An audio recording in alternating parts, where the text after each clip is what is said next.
a majority Labor government promised and delivered. When in this very week, you've got Brutus 1 here and Brutus 2 up there engaging in the most unedifying, knife-sharpening competition. How many days of Parliament will the minister, the part-time minister, miss next year? And what will be the cost to Australian taxpayers? One thing is very clear. Love is not what will stop them tearing each other apart, Mr. Speaker.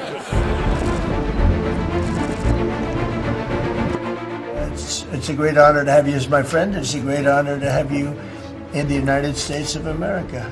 What that represents is opportunities for economic growth in Australia. Our policy is very much about stepping on the gas. And you haven't mentioned power prices once, and they're going through the roof. Dennis, a huge 6 months, the first 6 months of this term. Obviously one of the biggest moments when we're talking about those key things to look for this year. It was election night, right? It was huge. In 2025, there's no bigger moment than election night. Not just the fact that it wasn't an election, it was the size of the Labor victory. It's of historic proportions, and it's almost guaranteed Anthony Albanese a third term in government. It was an extraordinary moment, and it has framed all of the politics since that night. The moment with Trump, when he actually met with Donald Trump, it was a bigger success than we were all expecting, I think. And again, another success bigger than Anthony Albanese expected as well. There'd been a lot of talk about how Anthony Albanese would fail in his relationship with the US, with the president. There was a lot of bad blood. Definitely. A lot of, he was put off from various meetings. Their ambassador had said some pretty bad thing of very bad. Kevin Rudd not being that good about it. Absolutely. From the president. But what actually happened in the end, and there were a couple of meetings put off, but in the end, the meeting went like clockwork. Totally. And the big issues, tariffs and the really big issue of AUKUS and the nuclear submarines, was all signed, sealed and delivered. And that set a tone for a relationship between Anthony Albanese and Donald Trump that actually at their later meeting in Asia, Donald Trump actually organised to have Anthony Albanese sitting at his right hand. So here was somebody who was going to fail, predicted he was going to fail with his relationship, sitting at the right hand of the most powerful man in the world. And it goes to that thing, like the accidental opposition leader, accidental PM, and now accidental best mate of Donald Trump. You just don't expect any of it. That's part of the narrative, of course, that Anthony Albanese uses for himself, that he's always been underestimated. Yeah, come from small beginnings and now he's here. We know the social housing story and so on so well now, but he always says that, look, people underestimated me. He became leader of the opposition. They said, it was accidental. Then he got elected and they said that was accidental. But now, with a second electoral victory and a third in prospect, he is really lived up to and beyond expectations. Yeah, and the other thing we've been reporting on a lot this year is the coalition. The Liberal Party got its first ever female leader, but then quickly things have not gone so well for Susan Lee. No, they haven't. And look, Susan Lee, the first female federal leader, it was sort of very much after an absolutely destroyed coalition at the election. They've been reduced to such a small group in the parliament that, they're no longer even going across one of the aisles. Totally. So they were absolutely reduced to a rump. Susan Lee took over, but it hasn't gone well for her. And what we've seen is splits, defections, resignations, sackings from the front bench. Very disruptive. Even a split between the coalition. 48-hour divorce. 48-hour divorce between the Nationals and the Liberals. But that all came back to the big moment for the coalition of the decision to dump the 2050 net zero carbon emissions. Yeah, an enormous moment. That really set the tone for the coalition at the end of this year. So what about the stuff that people might not know about so much? What are the things that have happened this year that are really important, but the quieter moments? Well, of course, we saw the big build-up with the meeting with Trump and the tariffs and that sort of stuff. Then the coalition split and disruption and distraction. But some of the more important moments, and I think these are the quieter moments, where Anthony Albanese doesn't boast about. One was the dumping of the principle of the superannuation tax on unrealised capital gains. And they had so much political capital they could have used and spent, right? And they didn't. They didn't. They decided not to. And again, this Fascinating, is a sign of Anthony Albanese's caution. He also sort of pulled the rug from under Jim Chalmers as Treasurer. He wasn't even in the country when Jim had to pull back. Yeah. Jim had to front it after the decision had been made. Of course. But the other thing, of course, was that we've had an expansion of gas through to 2070 on the Northwest Shelf. Yeah. Again, this was something that Tanya Plibersek wasn't keen on as Environment Minister.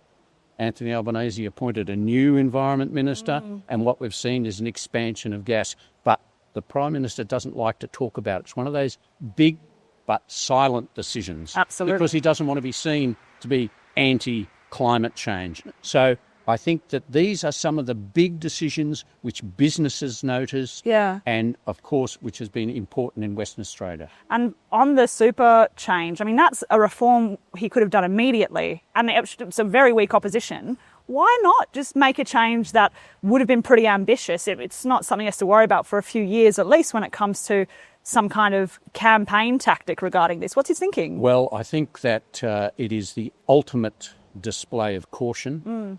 Anthony Albanese had a searing experience during the Rudd-Gillard-Rudd years. He ended up as Deputy Prime Minister to Kevin Rudd for just a few months. Wow, yeah. And so he saw how that was destructive of the Labor Party. He saw how the management of the Whitlam government was destructive of the Labor Party.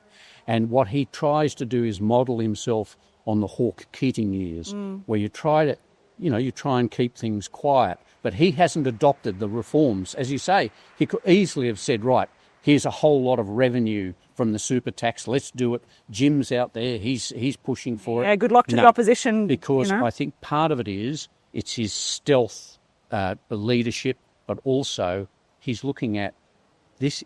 He could easily get a third term. This is when he starts to move into a whole new realm of Labor leadership. And what are we expecting in 2026? This is, the second year or the first full year of this term. What's going to happen? Well, look, I think this year's been big because of the election.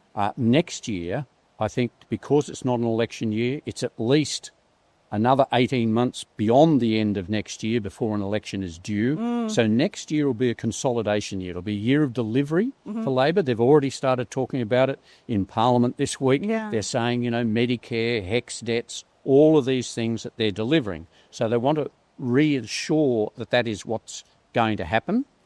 They're also, of course, as the Prime Minister disclosed to you, that they're going to go for universal childcare. Huge. So this is a big issue.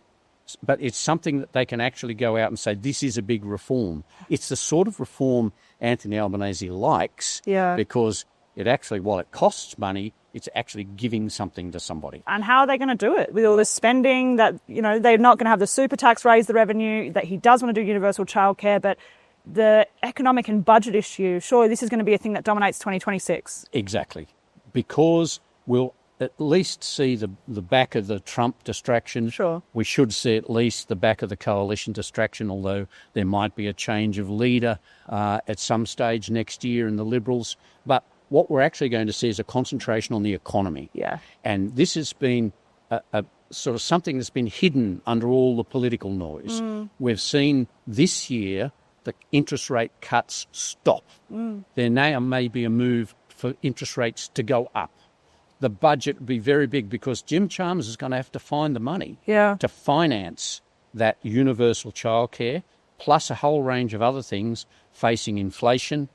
Inflation's back, so the economy will be back front and centre next year. And does Susan Lee last to the rest of 2026? Probably asking a bit too far out. Well, yes, I think we can safely say she'll get through to the end of 2025. Well, that's a big deal at least, right? That's right, that is a big deal. But I think that the test will come before the May budget, how she handles that. She's had the advantage this week and again next year of having to play the advantage of having Chris Bowen in this conflicted position of being the president of the Climate Change Summit and also Energy Minister. A crucial issue next year, power prices, subsidies, all of those sort of things, renewables, are all in his grasp and power, and at the same time is going to divide it. And that's where Susan Lee can try and exploit that. And regarding that, I mean, even if she survives, even if the coalition gets some rungs on the board, it'd be very hard for them to win the coming election. Labor seems to have a very good prospect of that. That would be a long time of a Labor government, of an Albanese Labor government. Well, it would be a long time for an Albanese government. He's now won 2 elections. Yeah. Has a good prospect of winning the 3rd, and that starts to put him in the realm of the longest-serving Labor Prime Minister in history, Bob Hawke, who has 4 election victories. Now, given the timing, and Anthony Albanese is not going to go early, we'll do full term once again, so it won't be till the middle of 2028, when maybe we'll have a papal visit, and he will then have an election in 2028, and then he will have overtaken so many prime ministers, so many leading Labor figures. Keating, later next year, Keating he overtakes. Yeah. He overtakes Curtin and Chifley. So these are great moments for Labor Prime Minister, and I think that's part of the caution that Anthony Albanese believes you're no good unless you actually get into government and serve and do what you can without disrupting everything. And that's the key to what he's doing now. Absolutely. I'm looking forward to reporting in the halls of Parliament with you in 2026. Thanks, Dennis. Thanks, Sarah.